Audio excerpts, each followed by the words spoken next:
The question you all have asked me the most was, how do I do my lighting? And is it in game or maybe it is post-process? The answer is, it is done in game. There are a few things I use to achieve that sweet lighting, and I'm going to tell you all about them today.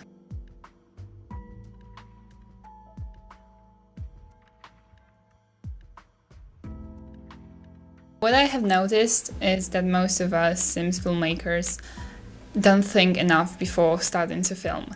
Even though we spend so much time on making Sims, sets, writing out the story, or trying out animations, we often forget about one of the most important things: lighting. I know that lighting in Sims is far from perfect. The options are limited, like look at ENB options in Skyrim. Sims will never be a realistic game such as The Witcher or Dishonored, but sometimes limitations are actually good. Look at the whole Sims 2 community. People who make custom content, movies, comics, and all that stuff. We have this one game that is 13 years old and we still making something great out of it. So the first part of this guide is about finding inspiration and studying. Watch movies, find new photos, look at game graphics, and of course look at paintings. If you encounter something that catches your eye, ask yourself a question: what is so interesting about this picture? Why do I like it? Why are my eyes drawn to the subject of the photograph? What is so attractive in this color scheme? What emotion does it remind me of? Take notes whenever you feel like you need them. You are more likely to remember something when you write it down. So a good exercise is to watch your past movies and write down what you liked about them and what mistakes you should avoid doing the next time you film. Also, try storyboarding. I used to hate it, but now I find it quite useful as it helps you avoid filming similar shots and plan out the story ahead of time. I think everyone should try storyboarding at some point. When you are caught up in building the sets, making Sims and all that stuff, it's very easy to forget what was your story about in the first place. The best part is that you don't have to be excellent at drawing. Storyboards are only there to help you out. So don't be stressed out about your drawing skills. I recommend you use Pinterest to find inspiration. What I love the most about it is the more like this function. It's so helpful, especially when you are building a set and you need more reference images, or when you are making a mood board and want images to fit a certain type of aesthetic. Some YouTubers create great and very helpful content regarding movie making, lighting, color theory, and I highly recommend you check out these channels. Channel Criswell, Sean Tak, Every Frame a Painting, The Art of Photography, Film Riot, and Super iPad Wolf. Also, if you ever like a movie, go search for behind the scenes footage or watch interviews. You can actually learn a lot about setting up lights or filming in general. If you don't have Gunmod's lighting system installed, go do it right now. It gives your game lighting that is so much better than the original one. I think it's a basic thing everyone should have in their games. Use Scriptorium or install it manually. The second one is One More Slot Please, which comes in handy when placing lights. If you have apartment light installed, you can use this button to shift them up or down. Three-point lighting is one of the oldest lighting techniques used in shooting video, and essentially it consists of three lights: a key light, a fill light, and a backlight. Key light is the main light source in your scene. The fill light is the light that fills the areas in shadow. Backlight sometimes called the hair light, is a light source coming from the back, which purpose is to separate the character from the background. This kind of set creates an image that is both well lit and not flat. Even though a lot of filmmakers used all of the three lights, you have to remember that it is important to experiment. I think that Sims' lighting system isn't realistic enough to be using 3-point lighting all the time. It's just not flexible enough, and adding too much light makes the image overexposed. I usually stick to 2 light sources, and occasionally I throw in some backlight. However, Sims still has a wide range of lights to choose from. In this tutorial, I separated them into 3 categories: low intensity light, which is a good fill light; mid-intensity light, good as a key light for more moody scenes or as a backlight; and high-intensity light, which is a very strong key light. And here is where One More Slot Please comes in. Put your light sources on top and regulate the height. With One More Slot Please, you'll be also able to tilt the lights, and it can sometimes change the look completely, especially when you are using spotlights. Every light source in Sims is different when it comes to the color of the lighting, so use that wisely so you don't have to redo the white balance in post-processing. Most of the movies I've made recently use colored lights. It's a stylistic choice that not everyone likes, so I'm not pressuring you to use colored lights when filming. I recommend you to try out different types of lighting and experiment. Film during the night or film during the sunset. Setting the mood of the scene is all about lighting. Also, an extra tip for making natural light seem more interesting: place a colored light outside the window. For example, you can use a blue light during the night to create an effect of a bright full moon night. Maybe your sim has neons outside their window. Throw in some colored lights to make it seem like the neons are really there. Maybe you're filming during the sunset and want it to be very vivid. You can mix orange and red light and place it outside. To demonstrate how I use lighting on set, I've made 2 short movies I'm going to show you. After you watch them, I'm gonna go over how I set up the lighting in both of them.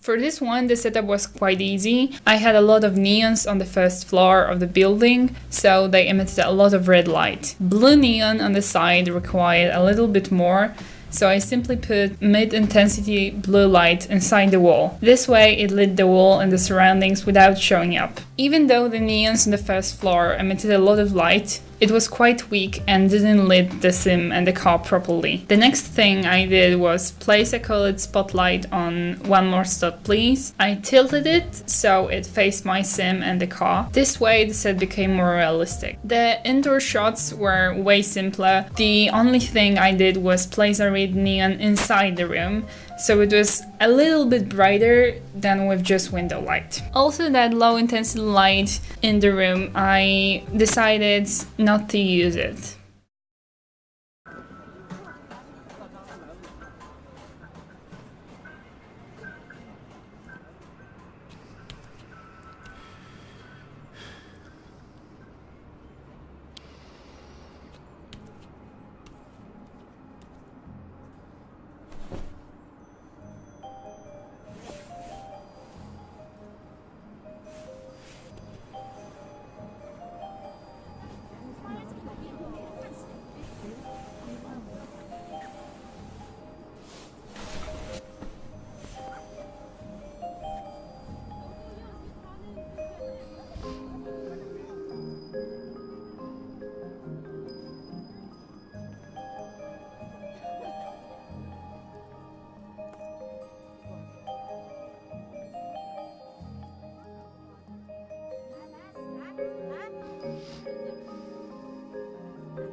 Here the set was a little bit bigger, so it required more light, especially because of the neons that were only pictures and not actual lamps. I did the same thing as with the blue neon in the previous scene. I placed colored mid-intensity lamps in the walls, so they illuminated the walls outside the building. I also used one green spotlight that I tilted using one more slot please. I placed it really high so we can barely see the green on the metal roof, but I thought it would give the building a little bit more dimension. I also placed a blue light right here to make the neon look more realistic. The room also got brighter because of the light source that was so close to the window. Inside I had a few light sources. The neon moon was also only a picture, so I placed a low intensity light behind it to brighten up the furniture. There is actually a neon tube above the fridge. Because it emitted a really weak light, I decided to brighten it up by adding another low intensity light behind it. It lit up the furniture while leaving the walls dark.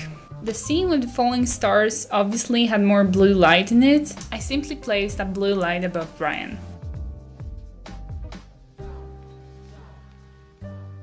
Colors in movies can deliver much more than we think. Certain color schemes can create melancholic mood, they can make us feel discomfort, share loneliness, joy, or sadness with the character. I get a feeling that a lot of times we use very similar color schemes in our Sims movies without really thinking about it. I used to do it all the time before my break from YouTube. Indeed, they were quite pretty and calm, but it wasn't because I knew I wanted my movies to look like that. It was because I didn't know how to use other colors and make color palettes that would look good. When I took a break from YouTube, I got very serious about studying painting, photography, and movie making. And I think you can clearly see my improvement in managing colors in my first movie after I've come back. I'm sure you've seen the teal-orange scheme a few times already. It's the most popular color choice in blockbuster movies like Avengers or Wonder Woman and so on. They make things pop because they are so-called complementary colors.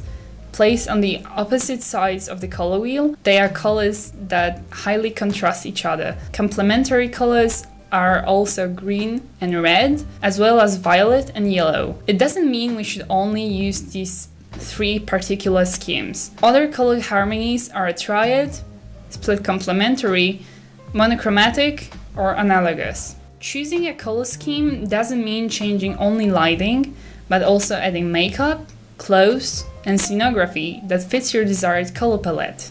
I recommend you study this a little bit more by watching these two videos, as I won't be able to explain this topic better than Tonyverse Films and Channel Criswell. Remember that every color has a meaning to it. For example, blue is associated with depression and loneliness, red with love, anger, or blood, yellow with sickness, green with nature, and so on. Use it to make your story more meaningful.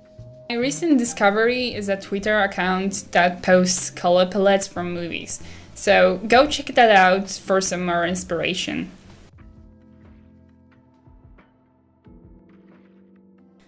I actually have only very basic knowledge when it comes to post-production, so I'm just going to show you how I edit my own videos. I usually use the Magic Bullet Looks plugin for basic color grading. I usually use curves for contrast, light flecks for that faded look, diffusion if I have a lot of bright objects like neons, haze flare so the light reflects on the other side of the footage, and colorista to add the colors. Next thing I do is save the preset and add it to the whole track. This will allow us to play with the depth of field effect later. First, you need to apply blur directly to your video. Now with the mask, things get a little bit more tricky, but it's still pretty easy. The apply to FX option should be set to yes. You should also take that white square next to the mask. Then, proceed with making your mask. Next, I like to apply a little bit of feather so the mask doesn't look too sharp. I use gradients a lot as it makes the footage look a little bit more realistic. I usually place them on a separate track, set the blending mode to overlay, and lower the opacity to about 70%.